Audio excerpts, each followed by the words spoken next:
रत्नागिरी पावस मार्गावरील भाटे पुलाजवळ उभारण्यात आलेल्या पोलीस तपासणी केंद्राची दुरावस्था झाल्याचं वृत्त प्रसिद्ध होताच पोलीस प्रशासनाने त्याची तातडीने दखल घेतली आहे।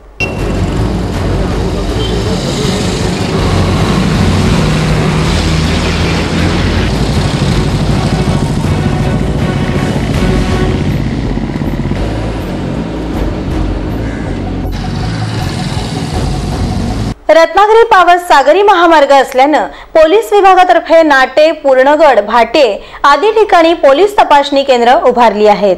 या मार्गावरून जाणाऱ्या संशयित गाड्यांची तपासणी करणं तसंच गाड्यांचा वेग कमी करण्याच्या दृष्टीने अशा प्रकारचे जागोजागी पोलीस तपासणी केंद्र उभारले गेलेत। दरम्यान भाटे इथं उभारण्यात आलेल्या पोलीस तपासणी केंद्राची आणि तिथं उभारण्यात आलेल्या बॅरिकेड्सची दुरावस्था झाल्याने शहर पोलीस निरीक्षक इंद्रजित काटकर यांनी तातडीने पाहणी करून त्यात सुधारणा केली।